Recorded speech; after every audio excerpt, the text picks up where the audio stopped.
Bienvenidos a esta tercera jornada del tercer aula Juan de Mairena, Machado, el exilio español. Antes de comenzar, yo creo que es casi obligado, porque las circunstancias que están concurriendo en nuestra vecina nación francesa, pues yo creo que nos obliga, por lo menos, a tener un acto en señal de duelo por todo lo que ha sucedido allí. Como nosotros también en alguna ocasión nos hemos visto afectados, y esperemos que nunca más pase, pues yo creo que en señal de respeto y sobre todo de apoyo a todas estas víctimas absolutamente inocentes que, bueno, pues sabemos que cada vez se van sumando más números y yo creo que por lo menos podríamos guardar un minuto de silencio.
Pues muchas gracias.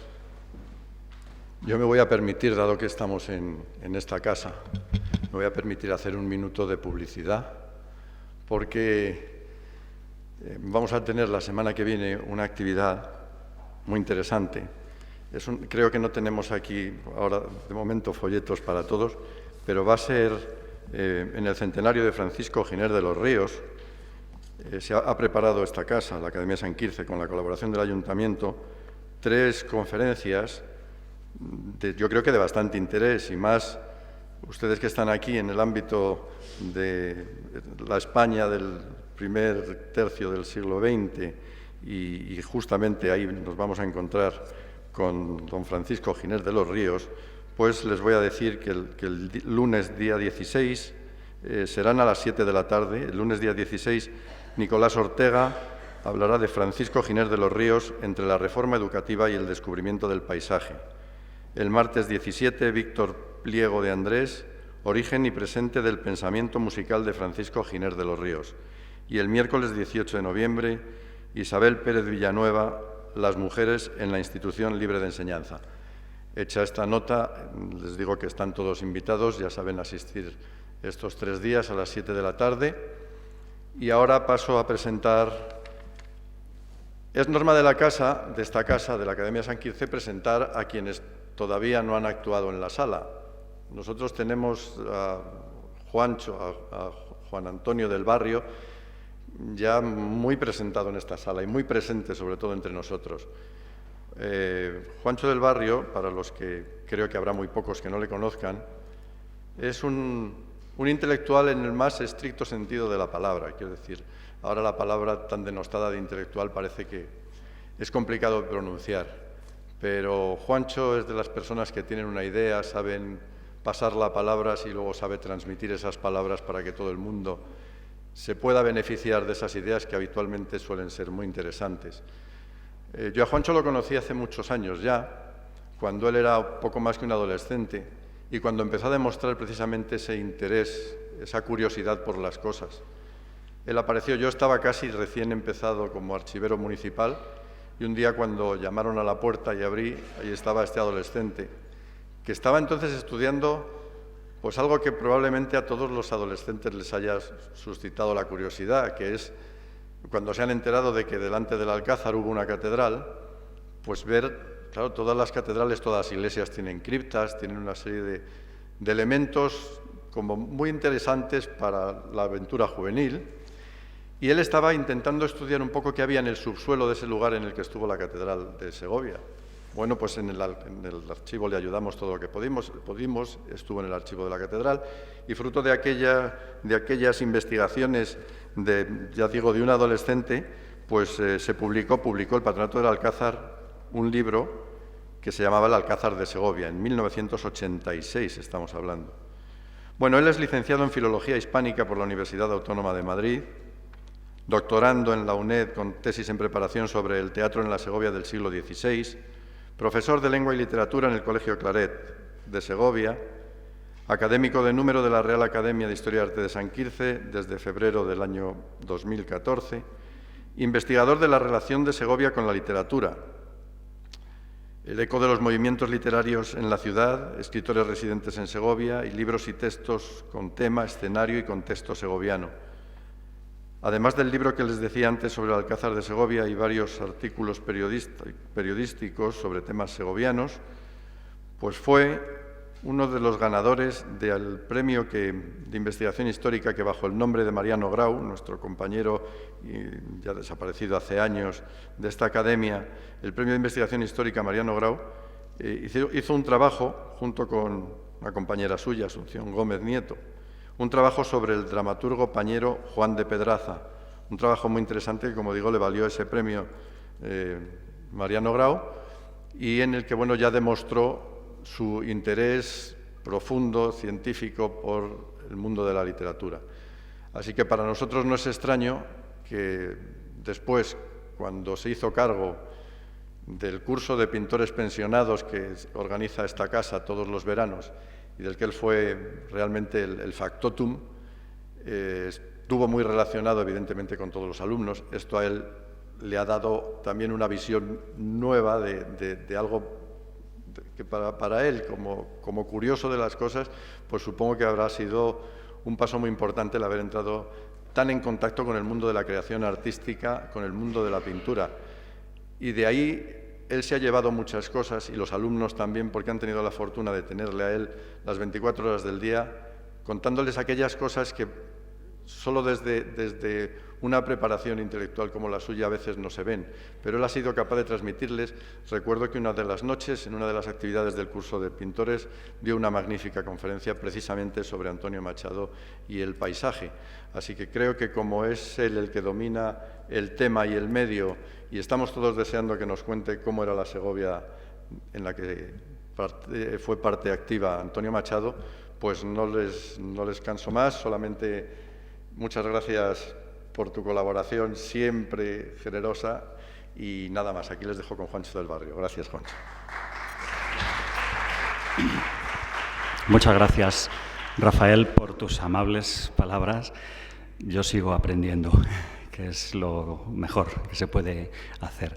La verdad es que pensando en los sucesos de anoche y acordándome de Antonio Machado y de su estancia en París, con su mujer Leonor y aprendiendo ese francés y asistiendo a los cursos de filosofía de Bersón, pues seguro que él también hubiera hecho ese minuto de silencio y esos universales del sentimiento tan importantes para él, y uno de ellos es la solidaridad y el cariño entre las personas cuando están pasándolo mal.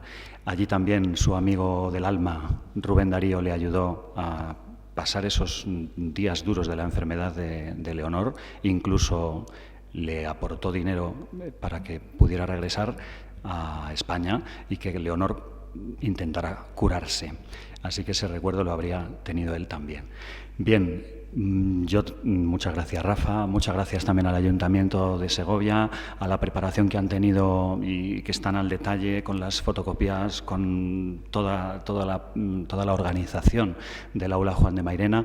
Están terminando un recorrido literario por Segovia guiado por Jesús Pastor. Seguramente se reincorporarán algunos de ellos ahora, pero no podemos esperarles porque también luego hay visita a la casa de Antonio Machado, a la casa museo, y entonces no se asusten si entran un grupito cuando hayamos ya comenzado.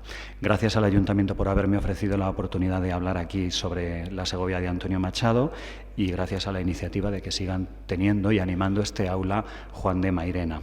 Y gracias a ustedes por venir. La verdad es que hablar de Antonio Machado en Segovia con un público que ha escuchado ya muchas veces cosas de Antonio Machado, con compañeros de academia que también conocen mucho de Antonio Machado, y a lo mejor con viajeros o turistas que entran y que es la primera vez que oyen algo de Antonio Machado en relación con Segovia, es difícil, ¿no?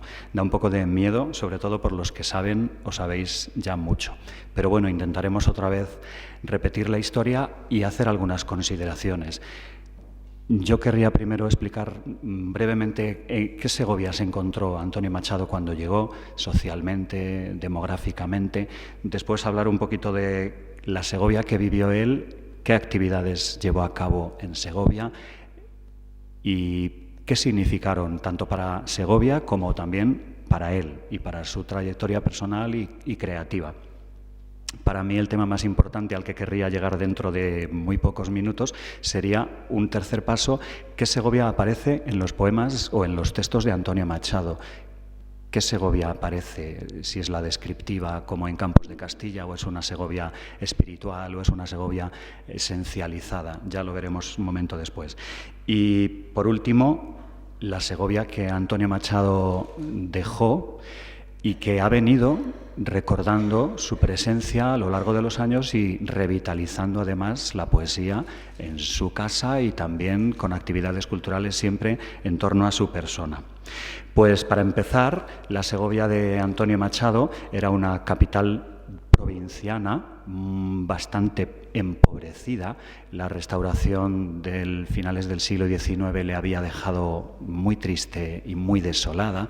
También la desamortización había dejado una imagen de la ciudad. Podíamos haber traído fotografías de cómo estaban los monumentos, de cómo estaban las calles. El Alcázar de Segovia, a partir de 1882 estaba restaurándose de su incendio de 20 años antes, pero realmente todavía estaba reconstruyéndose. La Torre de San Esteban en 1894, la desamortización había dejado algunos edificios en ruinas, por ejemplo, el Parral, expuestos también a la rapiña o al aprovechamiento tanto de material de patrimonio como de material de construcción. Y esa Segovia, por cierto, en un texto muy rápido, la retrata muy negativamente, aunque sea en 1902, Pío Baroja, en su novela Camino de Perfección, que es una novela que les recomiendo por ser una novela típica de la expresión del 98, y es una decrepitud muy, muy intensa la que el protagonista de la novela, Fernando Osorio, ve en Segovia. Fíjense, se sentó en un café. A un lado, en otra mesa, había una tertulia de gente triste, viejos con caras melancólicas y expresión apagada, echando el cuerpo hacia adelante, apoyados en los bastones, señoritillos de pueblo que cantaban canciones de zarzuela madrileña con los ojos vacíos, sin expresión ni pensamiento, caras hoscas por costumbre, gente de mirada siniestra y hablar dulce. Se respiraba allí un pesado aburrimiento. Es una Segovia detenida en el tiempo y una Segovia triste. Es una población provinciana rural, tiene la capital en 1920, Antonio Machado llegó en 1919, 16.551 habitantes. Es una capital donde esa población se ha visto acrecentada por el éxodo interno de la provincia a la capital, porque los años anteriores había habido dificultades, había excedente de mano de obra en el terreno agrícola y muchas personas de la provincia vinieron a vivir a Madrid. Aún así, 27.000 segovianos vivían también en Madrid. Habían venido a buscar o a Segovia o a la capital de España, pues otra manera de vivir.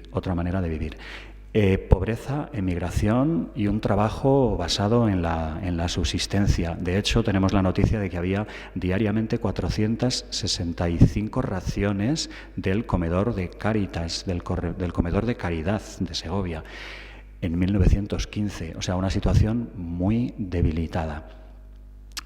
Es verdad que empezaba poco a poco a haber industria en Segovia, la eléctrica segoviana, la fábrica de Loza, la de Borra, la de Anselmo Carretero o la fábrica de Klein, que empezó justo en 1919 a funcionar, justo en el año en el que venía Machado. empezaba a resucitar muy paulatinamente aquella ciudad industrial que había sido Segovia en el siglo XVI. 704 matrículas de contribución industrial, de las cuales 100 son industrias, algunas grandes como las que acabamos de citar y otras, la mayoría de ellas, pequeños comercios donde se fueron colocando los segovianos que venían de los pueblos. Es verdad que Segovia se había ya unido a Madrid y a Medina porque el ferrocarril había venido, aún siendo a la última capital, a la que había llegado el ferrocarril de Medina en 1884 y 1888, pero eso le había dado a Segovia pues también una nueva vitalidad y una nueva relación. Tantas veces utilizaría ese tren a Madrid nuestro poeta Antonio Machado, ¿no? El mercado de ganado sigue también celebrándose cada mes de junio y los mercados semanales en la Plaza del Azuejo y en la Plaza Mayor. La Academia de Artillería sigue funcionando como una de las principales fuentes de vitalidad económica, cultural, también de Segovia, puesto que la mayoría de los artilleros en ese tiempo no vivían dentro de la academia, sino que vivían en hospedajes, lo cual también facilitaba o promocionaba una fuente de ingresos para muchos segovianos. En 1901 se organiza la primera exposición provincial de Segovia. De 1900 a 1919, cuando ya se funda la Universidad Popular, hay una serie de hechos o de actividades culturales que nos empiezan a dar otra visión de la ciudad, paulatinamente más despierta, queriendo resucitar de sus cenizas. Y si bien es verdad que esas actividades culturales, sobre todo como esta exposición provincial que pretendía presentar por primera vez los valores turísticos, materiales, comerciales de la ciudad al público, eran organizadas la mayoría por burgueses, por pequeños grupos de burgueses, y eran actividades a lo mejor poco frecuentadas por la masa social o, digamos, el pueblo llano o los trabajadores. Pues sí que es verdad que empezó un movimiento de revitalización de Segovia. Es muy interesante algún otro testimonio. Hemos leído el testimonio 98ista, pero hay testimonios modernistas, digamos, a partir de ese intento de querer plasmar la belleza en la literatura. También en Segovia, precisamente en 1915, 4 años antes de llegar don Antonio Machado a nuestra ciudad, testimonios de, a pesar de la decrepitud, a pesar de esa pobreza que hemos mencionado, quieren presentar también con otra actitud distinta, más estética, más esperanzadora, la visión de la ciudad. Hay un libro muy, muy bonito de uno de los amigos de Antonio Machado en Segovia, uno de los tertulianos, y que luego también será colaborador, profesor de la Universidad Popular. Se llama Segovia Itinerario Sentimental, y el amigo de Machado es Julián María Otero.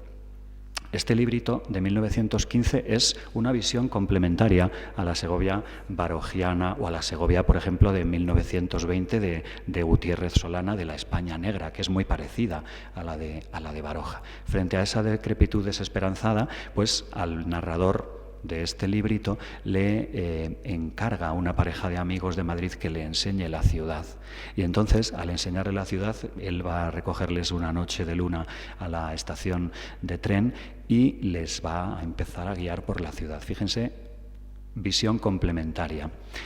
Yo quiero entrar en esta ciudad como creo que debe entrarse en toda población que se visita por primera vez, a pie. Encima el matrimonio está mal avenido, uno quiere entrar más en tranvía o quiere entrar más en coche y otro quiere entrar a pie después de haber bajado de la estación de tren. Y ahí tienes, dijo el sentimental, la primera impresión de Segovia. Entra por los ojos y es para no dudar de que estamos en Castilla. Fíjate en esas casas. Qué interesante contraste el que hacen en esa amplia avenida, digna entrada de una ciudad que constantemente recibe a gentes de todo el mundo, con ese grupo de viviendas decrépitas que dominan el paseo y que parecen trasplantadas del más ínfimo villorrio para cumplir en este sitio un efecto decorativo. Bueno, La decrepitud es la misma. Seguramente se esté refiriendo, por un lado, a la construcción o al trazado del Paseo Nuevo, Obispo Quesada, Conde Sepúlveda, Paseo Nuevo, ¿no?, con sus ya nacientes edificios nuevos y trazado nuevo de la calle, pero todavía se está refiriendo también a las casas del barrio del Mercado, que serían casas para un modernista, como Julián María Otero, unas casas tradicionales con un sabor pintoresco que él quería salvar. Por cierto, que en la nota necrológica que escribirá Antonio Machado a la muerte de Julián María Otero en 1930, el propio Antonio Machado, la tienen ustedes por ahí, luego la echamos un ojo, dirá: se tienen que salvar el libro, se tiene que salvar los versos y la obra de Julián María Otero, porque es un gran admirador de la Segovia profunda, de la Segovia del alma, ¿no? Bien, dentro del terreno, o sea que estas dos visiones, ¿no?, como toda realidad, se puede ver decrépita y negativamente, o se puede ver positiva, esperanzadoramente, también basándose en un sistema que pretendía recuperar la belleza, sistema literario, como era el modernismo. Respecto a la cultura y a la educación, pues en 1920, cuando llega Machado a Segovia, hay un 33% de analfabetismo. En el país hay un 52%, es decir, que Segovia, aun siendo muy alta la tasa, en Segovia la tasa de analfabetismo es menor. Es cierto que el analfabetismo femenino es de un 38,7% frente a un 26,9% del masculino. La tasa de escolarización es del 26 por 1000. 26 chicos por 1000 alumnos en los colegios segovianos. La edad para la educación obligatoria entonces estaba fijada de 9 a 12 años. En 1909 se había fijado en esto. Faltarían 9.500 escuelas en toda España para cubrir las personas o los alumnos que tendrían que asistir en esta franja de edad. El absentismo escolar es muy amplio. Motivos fundamentales son el trabajo infantil, la falta de conciencia cultural de las familias, y además el sistema educativo es muy precario, muy memorístico, muy academicista. Es una de las cosas que también al propio Antonio Machado le preocuparán y le frenarán también en su ejercicio académico de dar clase en el instituto, como también será un planteamiento suyo a la hora de colaborar con la Universidad Popular a partir del año 20, febrero del 20. Estas iniciativas culturales de los años 1900 a 1919, aunque fueran fundamentadas sobre todo en burgueses intelectuales de la ciudad, fueron haciendo un ambiente cultural importante que cuando llegara la Universidad Popular se mezclarían, se acogerían esas actividades. Por ejemplo, la labor de la Sociedad Económica Segoviana de Amigos del País, desde el año 75, que refunda la del siglo XVIII, hizo periódicos, revistas, certámenes, propuso defender el patrimonio, se opuso al derribo de la Puerta de San Martín, creó bibliotecas, promovió museos, la exposición de Segovia, la representación de Segovia en la Exposición Universal de París del año 78, incluso la organización de la Exposición Provincial del año 1.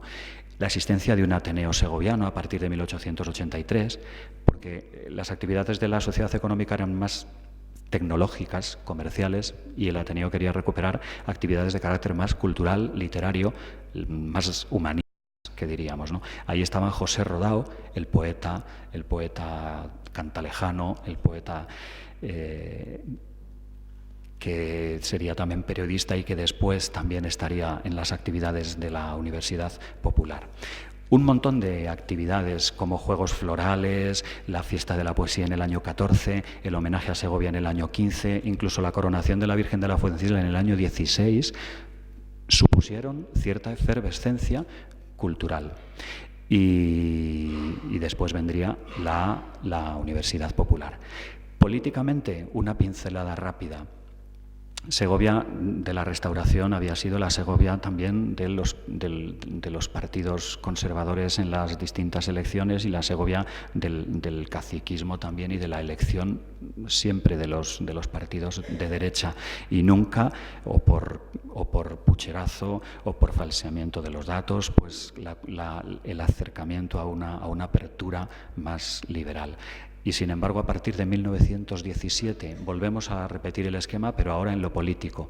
A partir de 1917 se observó un pluripartidismo, aunque con escasa proyección de nuevas fuerzas políticas, republicanos, regionalistas, el pensamiento de Luis Carretero, etcétera, y socialistas, de las que luego participará Antonio Machado, con muy poca representatividad de estas fuerzas, pero ya con presencia al menos, para abrir el panorama de posibilidades en los españoles. La dictadura de Primo de Rivera en el año 23 iba a hacer detener eso. Machado estaría ya entre nosotros, incluso con algunas anécdotas en el funcionamiento del Instituto General y Técnico, siendo él vicedirector, incluso en algunos momentos siendo director, porque el director no estaba. Cuentan la anécdota de que el director del entonces Instituto General y Técnico, hoy Mariano Quintanilla, pues era un hombre soltero y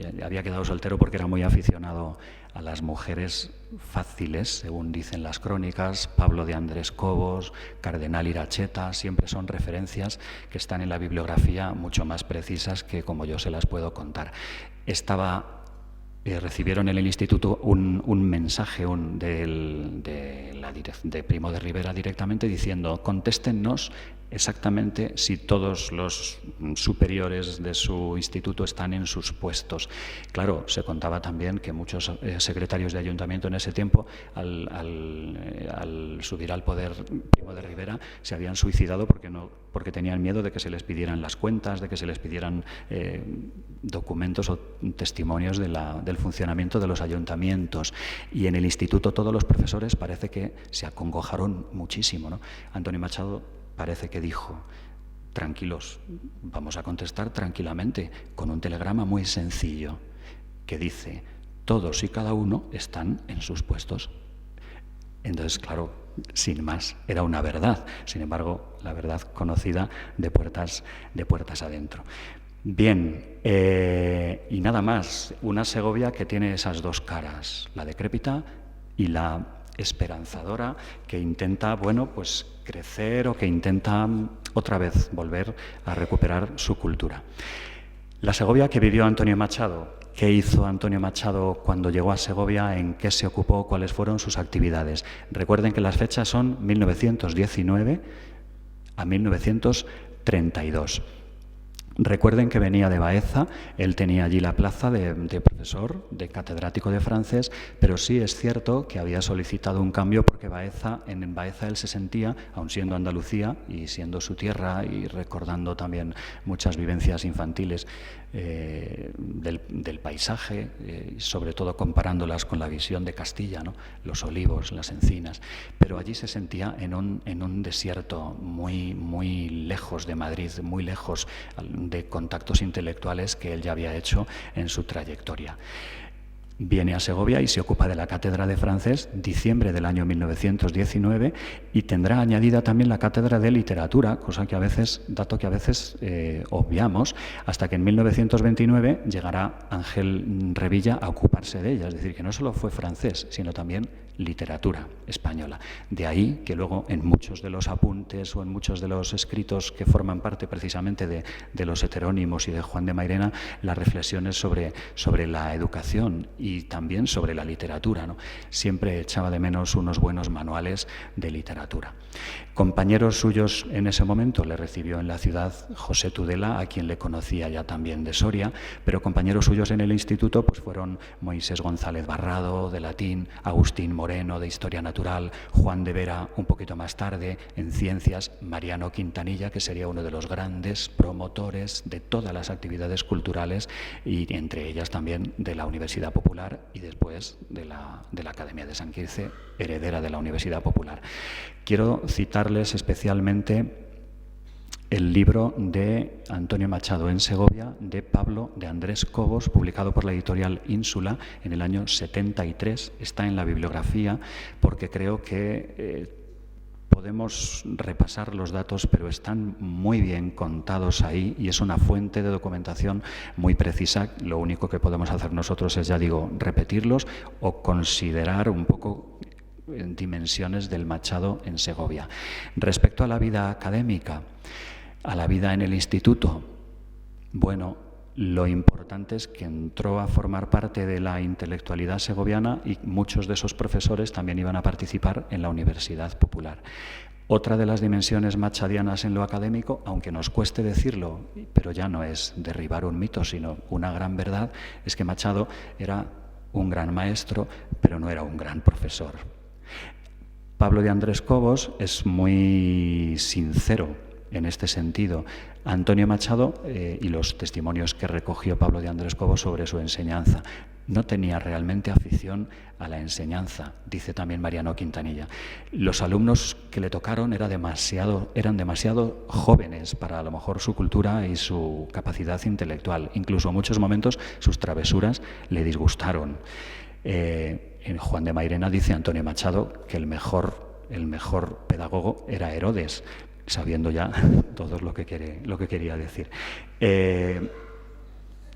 Hay muchos testimonios de su actividad como profesor. Parece que tenía una incapacidad muy clara para el método y el sistema y el orden personal de las clases. Pablo de Andrés Cobos dice que esa incapacidad era paralela a su capacidad creativa de poeta. Y la verdad es que muchas veces vemos el funcionamiento creativo de un poeta y su nube literaria y su nube de fijación subjetiva y entendemos perfectamente que esto se pudiera dar.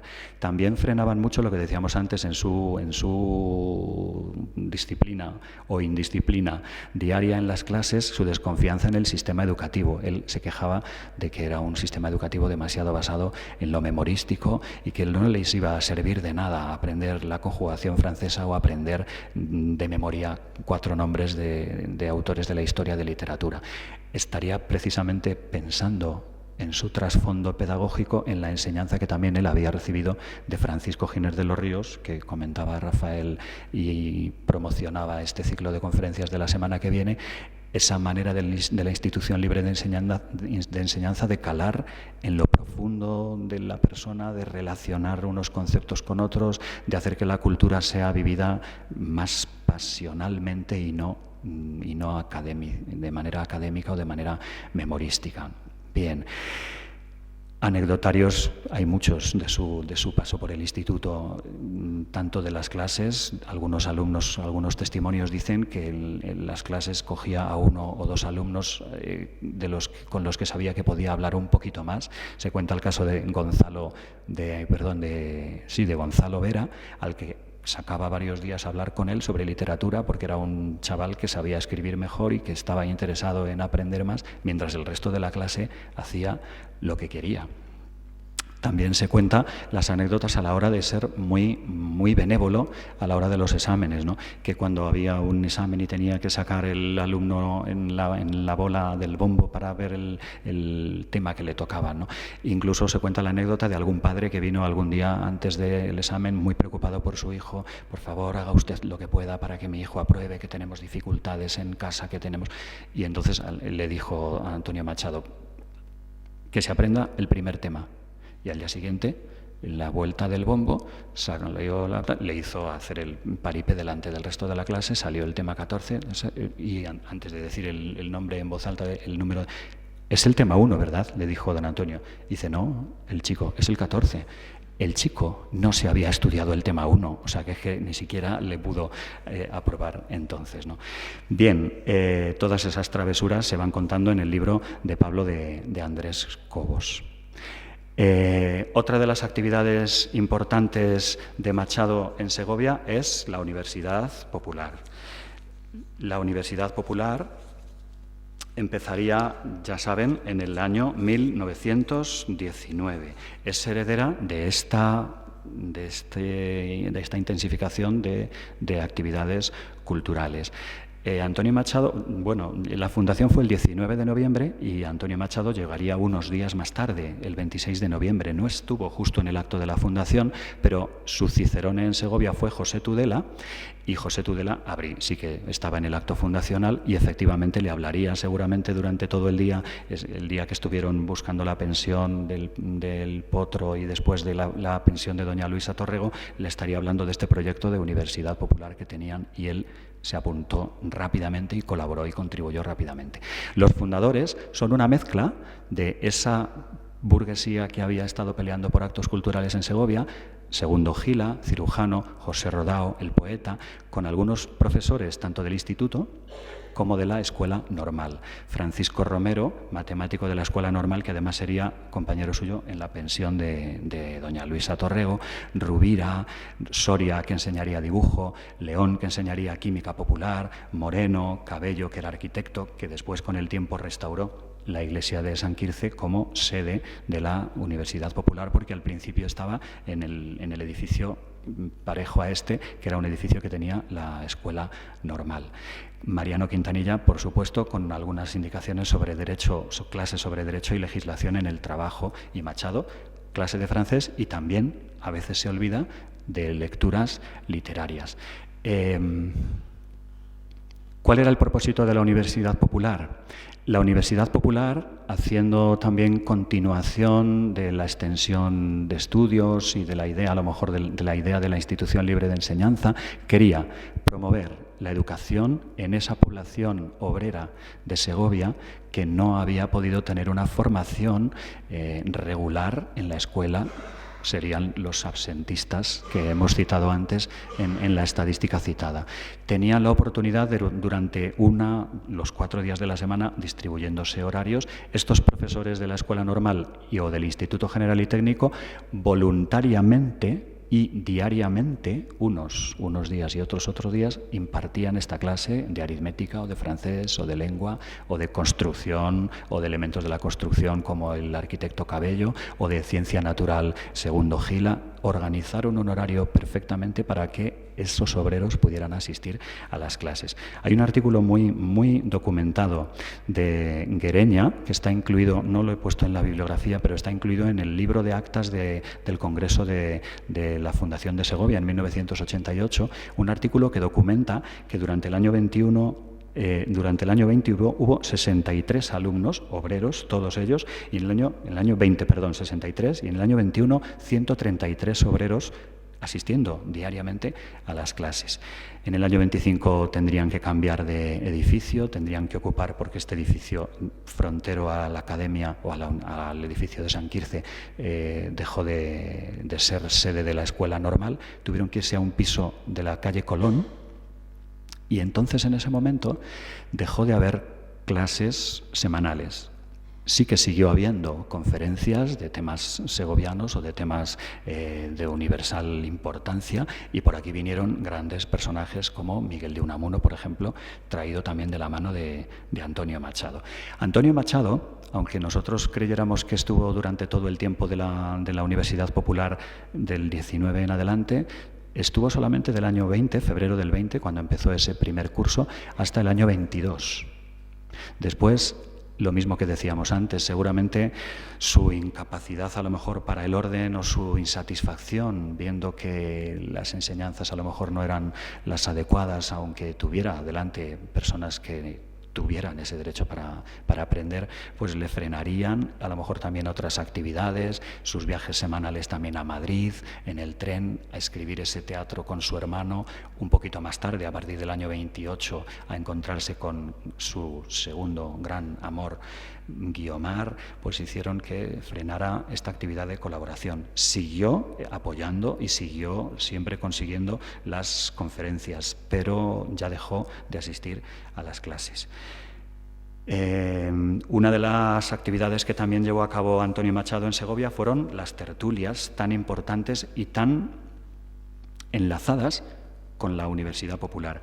La tertulia del Café La Unión y su prolongación en la tertulia del taller de Fernando Arranz, del ceramista, que tenía su tertulia en una iglesia románica, la iglesia de San Gregorio, donde empieza hoy el espolón que llamamos, cerca del Alcázar, donde empieza ahora el saliente del espolón hacia la Casa del Sol. Había una iglesia que se llamaba San Gregorio y tenían el taller Fernando Arranz, y luego se juntaría también Emiliano Barral con su taller también de escultor sepulvedano, y ahí se juntaban todas las tardes un grupo inicial formado por Blas José Zambrano, el padre de María Zambrano, profesor también de la Escuela Normal y un gran pedagogo, Mariano Quintanilla, Julián María Otero, el autor de Itinerario Sentimental y gran amigo de Machado, Ignacio Carral, el periodista y fundador de varios periódicos, sobre todo del periódico Segovia, y un poquito más tarde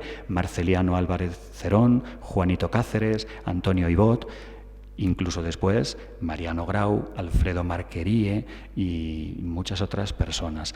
La extensión de la tertulia fue muy grande. A raíz de sus publicaciones del periódico Segovia de Ignacio Carral o a partir del periódico Castilla, que también dirigía Blas José Zambrano. Era una tertulia, la frase más bonita que se ha dicho de esa tertulia es que era una especie de taller florentino del Renacimiento. ¿Qué se hacía?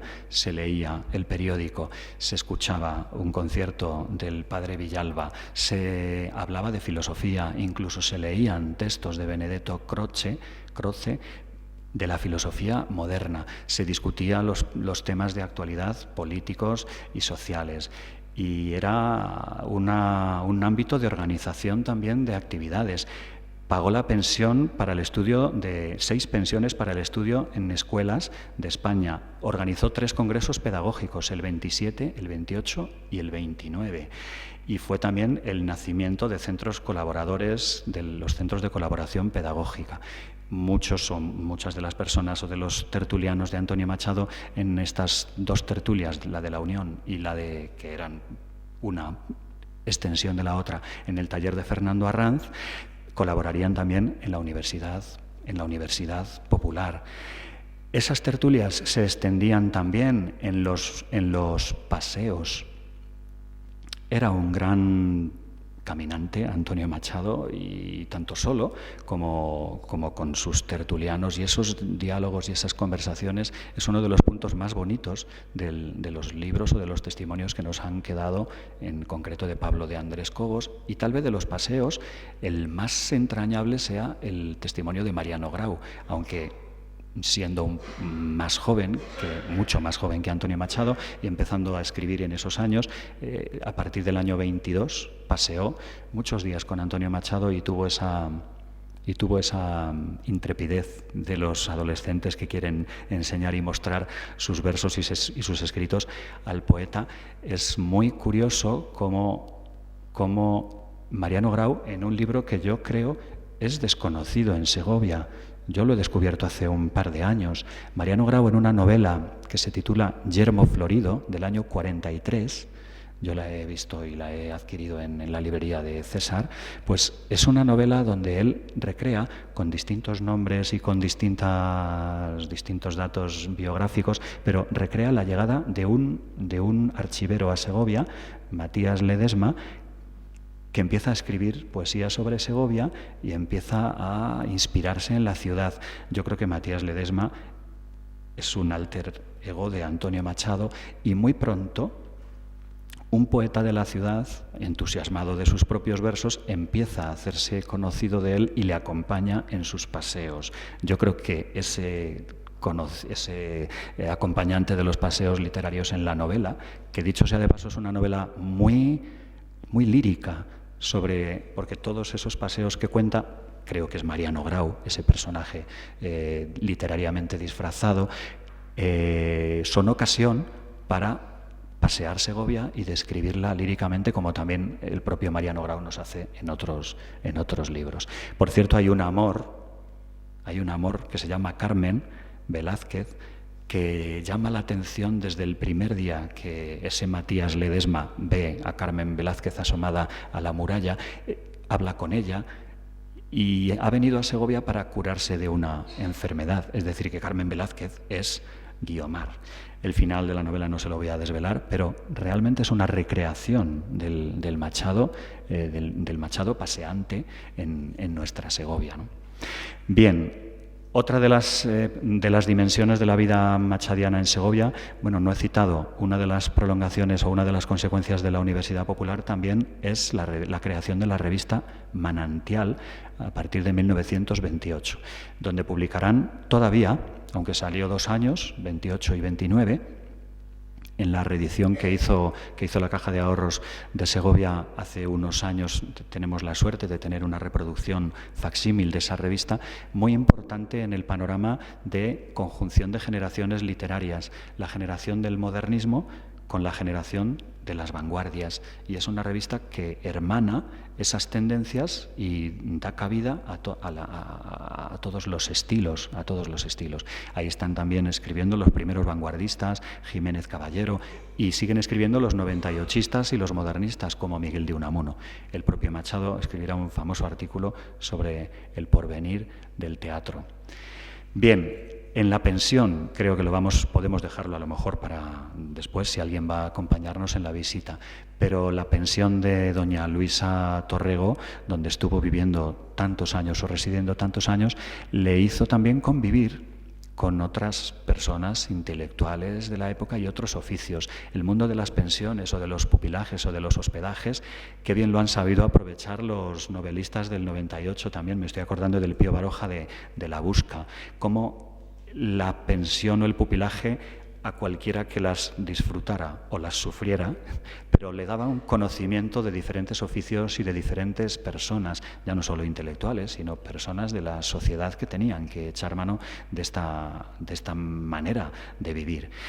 Coincide con Francisco Romero, al que le dedicará el poema uno de los poemas más conocidos de su estancia aquí, o Luis, que era profesor de matemáticas de la Escuela Normal y fundador de la Universidad Popular.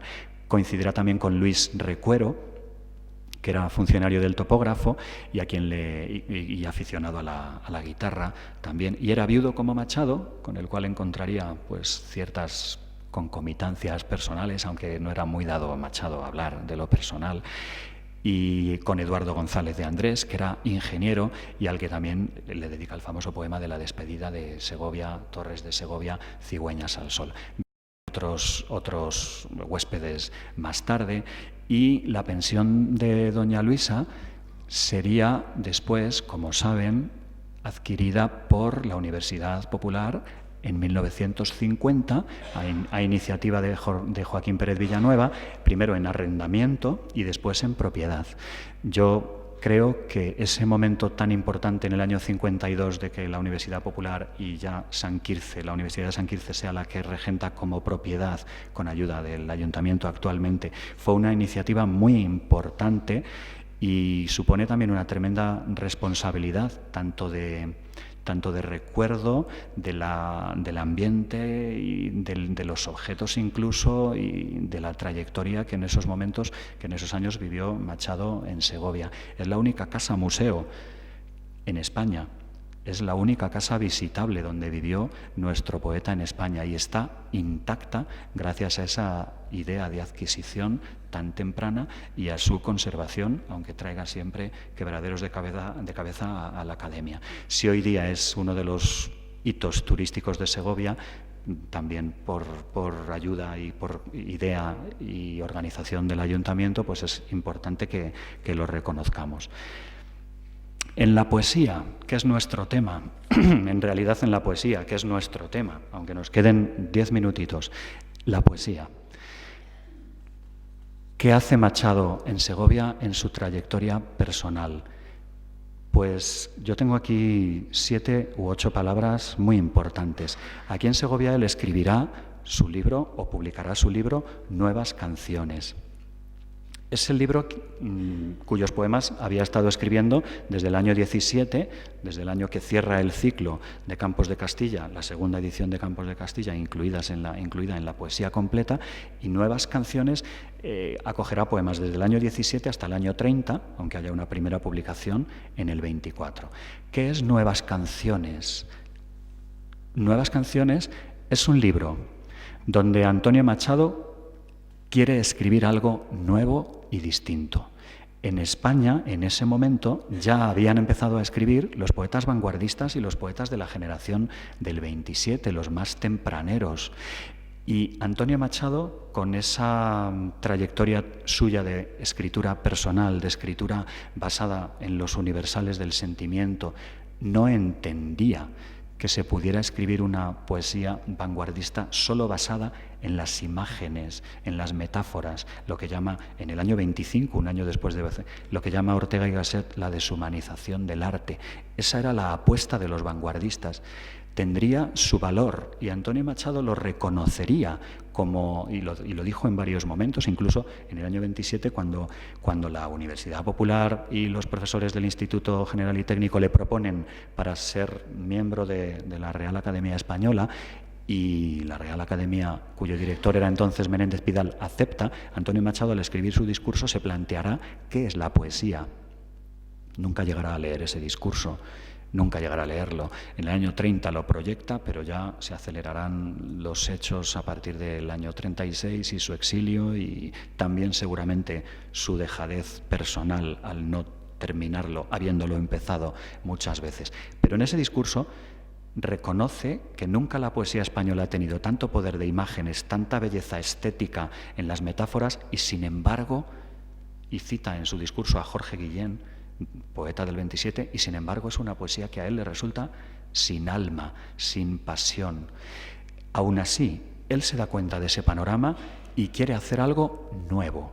¿Qué hace en Nuevas Canciones? Aunque no sea poesía vanguardista, porque es como si le hubiera llegado tarde, es como los nativos digitales. A la gente que no somos nativos digitales nos cuesta muchísimo manejar el ordenador y hacer que... Pues él no era nativo vanguardista, ni mucho menos. Era nativo sentimental, pasional, de una poesía que tenía que conllevar sentimiento. Y de hecho, aunque haga fragmentarismo o perspectivismo o popularismo en estos poemas nuevos, en los poemas que dedica a sus amigos de pensión o a sus compañeros de la Universidad Popular, ahí realmente otra vez vuelve al corazón, a la pasión.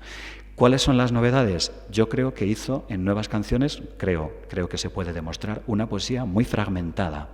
No poemas largos, sino coplas muy breves, muy fragmentada. En los apuntes, en cantares, canciones de tierras altas, e incluso en esas canciones donde cita el acueducto. Fíjense, el acueducto romano dice: una voz de mi tierra y el querer que nos tenemos, vaya firmeza. Coplas muy breves. Están heredando el estilo de proverbios y cantares que era ese apéndice de Campos de Castilla, pero no hay en Nuevas Canciones poemas largos y descriptivos del paisaje. No los hay. Él quiere otra cosa diferente. Ese fragmentarismo hace que las cosas que dice sean muy esencializadas. Busca un poco la técnica del epigrama. Un mensaje muy contenido y muy hondo, a veces sobre moral, a veces sobre pensamientos sentimentales, a veces simplemente un detalle de paisaje, pero es un detalle, no es un desarrollo como en Campos de Castilla, en Soria. La evocación del paisaje andaluz se convierte también en una nominalización, en nombrar los pueblos, igual que cuando nombra los pueblos del Duero o los oficios de las personas de Castilla. No es un desarrollo, es un nombre, es una exaltación de los oficios o de la situación. También popularismo. Yo no sé, pero creo que todos los grandes poetas, en los momentos más maduros de su trayectoria, vuelven a la poesía popular, como si fuera la fuente más pura y sencilla de la expresión poética. Es verdad que el padre de Antonio Machado había recopilado el folclore andaluz, pero además las coplas de Machado en este tiempo tienen esa intensidad de lo popular, como reclamación de la pureza de la poesía sencilla. Sencilla por breve, que no por inteligente, porque los chispazos de la poesía popular son intensos. Una palabra más es la metapoesía. Nunca, como en Nuevas Canciones, ha desarrollado Antonio Machado los propios pensamientos poéticos. Es verdad que tiene poemas desde Soledades y Campos de Castilla que tratan a veces sobre la propia poesía, pero es que en Nuevas Canciones hay verdaderas colecciones de pensamientos que desarrollan qué pensaba él de la poesía en ese momento. ¿Y qué pensaba? Que tenía que ser muy sencilla, que tenía que imitar lo popular, que tenía que ser canto y cuento a la vez, exaltación de algo con un ritmo, y tenía que contar algo, tenía que tener un sentido profundo. Por eso no aceptará, en el fondo, la renovación vanguardista. También su poesía o sus escritos, ya no solo de nuevas canciones, sino de un cancionero apócrifo, propondrá en la literatura española de ese momento la creación de los heterónimos o de los complementarios. El título de Juan de Mairena es un complementario. ¿Qué significa heterónimos o complementarios? Es como si la voz del poeta quisiera dividirse en 2 o en 3 o en 4 estilos diferentes, siendo él un solo autor. Dividir su obra en estilos diferentes. ¿Para qué? Pues para jugar en uno de ellos al vanguardismo, en otro seguir en el apasionamiento sentimental, para probar en otro la influencia del barroco. Ahí estarán los apócrifos, los heterónimos, ¿no? Algunas de las canciones más bonitas que le escribió a Guiomar en su libro de un cancionero apócrifo están escritas a la manera de Abel Martín o a la manera de Juan de Mairena. Es decir, la multiplicación de las voces poéticas, lo que haría también en el país vecino Fernando Pessoa, solo que Fernando Pessoa lo haría con mucha mayor envergadura, libros enteros, supuestamente escritos por sus alter egos literarios, como en el caso de Antonio Machado, Juan de Mairena o Abel Martín. Hay un par de visitas muy importantes que le hicieron amigos de Madrid en Segovia, y las dos, una fue en 1923. En 1923 vinieron a verle algunos poetas vanguardistas comandados por Mauricio Bacarise, Juan Chabás, también vino Pedro Salinas, que ya es del 27, y le hicieron un homenaje, comieron en el Pinarillo y claro, eran vanguardistas. Él les dedicó el poema que tienen en la fotocopia, que es largo poema, Flor de Ver Vasco, donde es muy curioso, el hospital, el tema es un sanatorio del Guadarrama, y es curioso que recrea Antonio Machado en los versos de este poema cómo estarían los enfermos, cuidados por sus doctores, con sus gráficas de mejoría y de temperatura, con sus instrumentos técnicos, pero Antonio Machado les dedica este poema al marcharse, los amigos, y lo titula Flor de Verbasco. La flor de Verbasco es una flor aromática que tiene propiedades curativas. El homenaje o la gratitud de Antonio Machado a sus amigos poetas experimentadores de la nueva poesía también incluía una indirecta. Sí, lo técnico, lo científico, lo moderno, lo vanguardista está muy bien. Yo no llego a ello. Yo sigo en la propiedad curativa o terapéutica de la poesía sentimental o de la poesía de siempre, ¿no? Unos años más tarde le hará un homenaje, también una visita a Gerardo Diego. Y en el año 26 será una visita personal de la que Gerardo Diego dará cuenta mucho más tarde.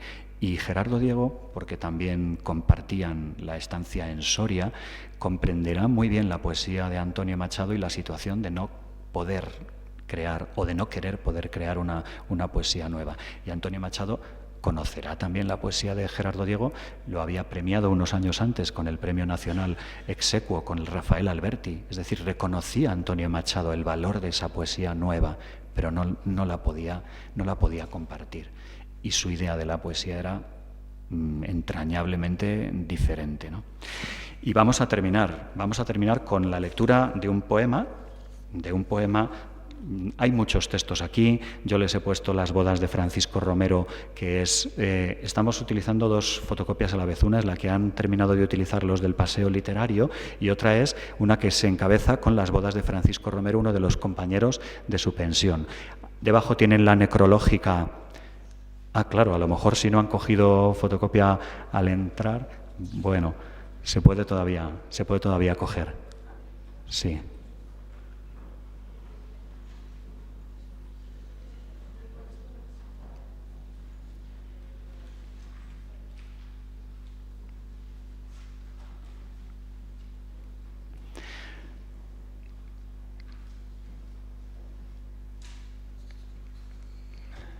Me parece que hay una suelta y otra está dentro de la carpetilla, me parece.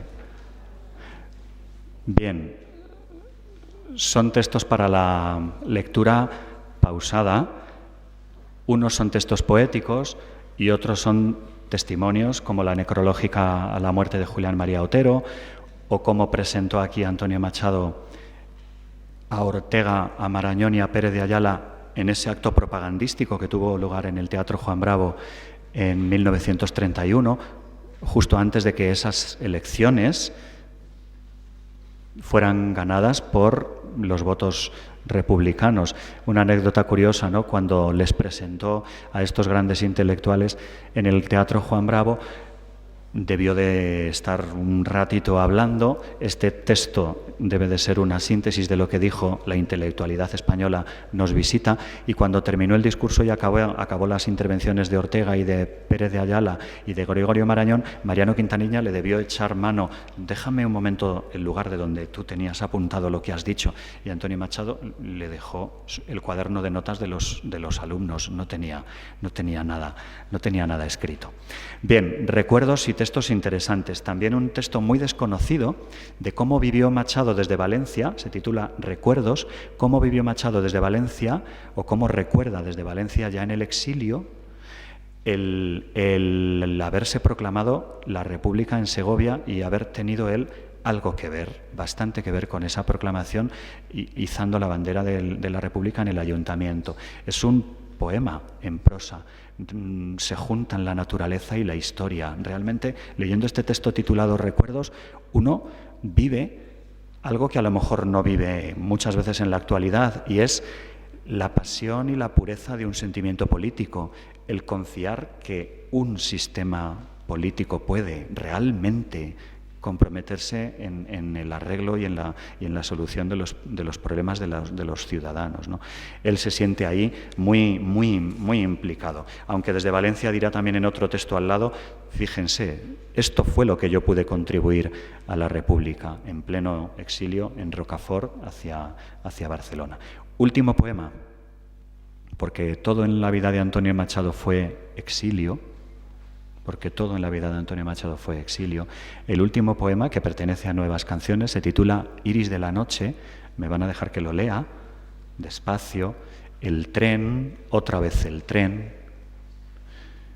Dicen que siempre elegía en los viajes a Madrid el vagón de cola, porque desde el vagón de cola veía mejor el paisaje de la sierra y podía escribir después sus versos. Iris de la noche, dedicado a Ramón del Valle Inclán. Hacia Madrid, una noche, va el tren por el Guadarrama. En el cielo, el arco iris que hacen la luna y el agua. Oh luna de abril, serena, que empuja las nubes blancas. La madre lleva a su niño dormido sobre la falda. Duerme el niño y todavía ve el campo verde que pasa, y arbolillos soleados y mariposas doradas.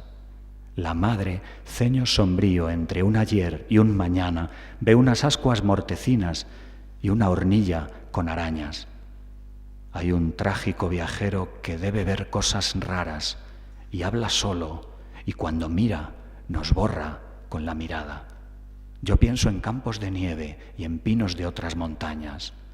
Y tú, Señor, por quien todos vemos y que ves las almas, dinos si todos un día hemos de verte la cara. El Machado de Segovia es un Machado también espiritual. Le vemos en un apócrifo leyendo su Biblia a las orillas del Eresma. El Machado de Segovia es un Machado que está siempre pensando en qué hay al fondo del alma, qué hay al fondo de las realidades. Bien, no podemos extendernos más. El hecho de que tengamos una casa museo ha provocado que las actividades literarias y culturales a partir de los años 50 sean constantes. Un gran homenaje que se le llevó a cabo en el año 59 de los intelectuales de Madrid a los 20 años de su muerte fue organizado desde la casa de Antonio Machado, y después, a partir del año 83, la tertulia de los martes mantuvo viva la experiencia y el homenaje de todos los 22 de febrero tener una lectura de poemas entrañable, que después de desaparecer la tertulia continúa la Academia de San Quirce y quiere actualizar con un compromiso grande que esa sea una casa de referencia de la poesía y de la poesía comprometida. Pues muchas gracias por escuchar, y los que quieran pueden acercarse a la casa, donde haremos un par de visitas un poquito ágiles para recordar un poquito allí, y a lo mejor allí sí que tenemos tiempo para leer alguno de los poemas de sus amigos. Gracias.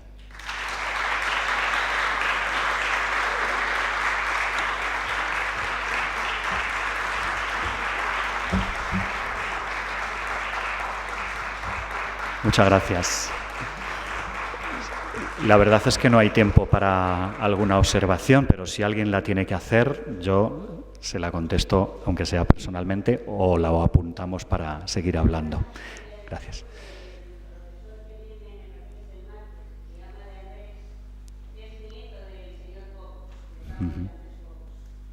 En el ciclo de Giner de los Ríos, el profesor que viene el martes es nieto de Pablo de Andrés Cobos, al que hemos estado citando aquí como recopilador de testimonios. Muchas gracias.